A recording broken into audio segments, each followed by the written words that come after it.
ಪೂರ್ಣಿಮಾ ಆಯುರ್ವೇದ ವಿದ್ಯಾಲಯ ಆಸ್ಪತ್ರೆ ಮತ್ತು ಸಂಶೋಧನಾ ಕೇಂದ್ರ ರಾಯಚೂರಿನಲ್ಲಿ ಪೂರ್ಣಿಮಾ ಆಯುರ್ವೇದ ವಿಶ್ವವಿದ್ಯಾಲಯ ಆಸ್ಪತ್ರೆ ಅತ್ಯುತ್ತಮವುಳ್ಳ ಎಲ್ಲ ಸೌಲಭ್ಯಗಳನ್ನು ಹೊಂದಿದ ಈ ಭಾಗದ ಎಲ್ಲ ಬಡ ಜನರಿಗೆ ಅತ್ಯುತ್ತಮ ಕಡಿಮೆ ದರದಲ್ಲಿ ಚಿಕಿತ್ಸೆ ನೀಡಲಾಗುತ್ತಿದೆ. ಈ ಆಸ್ಪತ್ರೆಯು ಎಲ್ಲಾ ರೋಗಿಗಳಿಗೆ ಚಿಕಿತ್ಸೆ ನೀಡಲಾಗುತ್ತಿದೆ. ಈ ಆಸ್ಪತ್ರೆ 8 ಬ್ರಾಂಚ್ಗಳಿಂದ ಅನುಕೂಲವಿರುತ್ತದೆ ಎಂದು ಡಾಕ್ಟರ್ ಚಂದ್ರಶೇಖರ್ ರೆಡ್ಡಿ ತಿಳಿಸಿದರು. Garaladinni Veeranagouda, GK news Kannada, Raichur.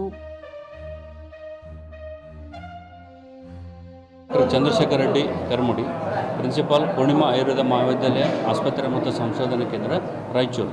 ಇವತ್ತು ರಾಯಚೂರಿನಲ್ಲಿ ಪೂರ್ಣಿಮಾ ಆಯುರ್ವೇದ ಮಹಾವಿದ್ಯಾಲಯ ಆಸ್ಪತ್ರೆ ಒಂದು ಅತ್ಯುತ್ತಮ ಸೌಲಭ್ಯಗಳಿರ್ತಕ್ಕಂಥ ಈ ಭಾಗದಲ್ಲಿ ಎಲ್ಲ ಸೌಲಭ್ಯಗಳುಳ್ಳ ಒಂದು ಮಹಾವಿದ್ಯಾಲಯ ಮತ್ತು ಆಸ್ಪತ್ರೆಯಾಗಿ ಕೆಲಸವನ್ನು ಮಾಡ್ತಾ ಇದೆ. ಈ ಭಾಗದ ಬಡಜನರಿಗೆ, ವಿಶೇಷವಾಗಿ ಬಡಜನರಿಗೆ ಒಂದು ಕಡಿಮೆ ದರದಲ್ಲಿ ಅತ್ಯುತ್ತಮವಾದ ಚಿಕಿತ್ಸೆಯನ್ನು, ಆಯುರ್ವೇದಿಯ ಚಿಕಿತ್ಸೆಯನ್ನು ನಾವು ನೀಡ್ತಾ ಬರ್ತಾ ಇದ್ದೇವೆ. ನಮ್ಮ ಆಸ್ಪತ್ರೆ ಎಲ್ಲ ಸೌಲಭ್ಯಗಳನ್ನು ಕೂಡ ಹೊಂದಿರತಕ್ಕಂಥದ್ದು ಇರ್ತದೆ. ವಿಶೇಷವಾಗಿ ಎಲ್ಲ 8 ಒಂದು ಬ್ರಾಂಚಸ್ ಕೂಡ, ವಿಭಾಗಗಳು ಕೂಡ ಒಂದು ತಜ್ಞ ವೈದ್ಯರಿಂದ coat pant, sherwani, suiting, shirting, sari, dress material ಹಾಗೂ ಮದುವೆ ಸಮಾರಂಭಗಳ ಎಲ್ಲಾ ತರಹದ ಬಟ್ಟೆಗಳು ಹೋಲ್ಸೇಲ್ ದರದಲ್ಲಿ ಲಭ್ಯ. ಹಾಗಿದ್ರೆ ಎಂದೇ ಭೇಟಿ ನೀಡಿ ಆರ್ಕೆ ಫ್ಯಾಷನ್ ಕಲೆಕ್ಷನ್, ಬಸ್ ನಿಲ್ದಾಣ ಎದುರುಗಡೆ, ಹುಮ್ನಾಬಾದ್. ಹೆಚ್ಚಿನ ಮಾಹಿತಿಗಾಗಿ ಸಂಪರ್ಕಿಸಿ 8660601957.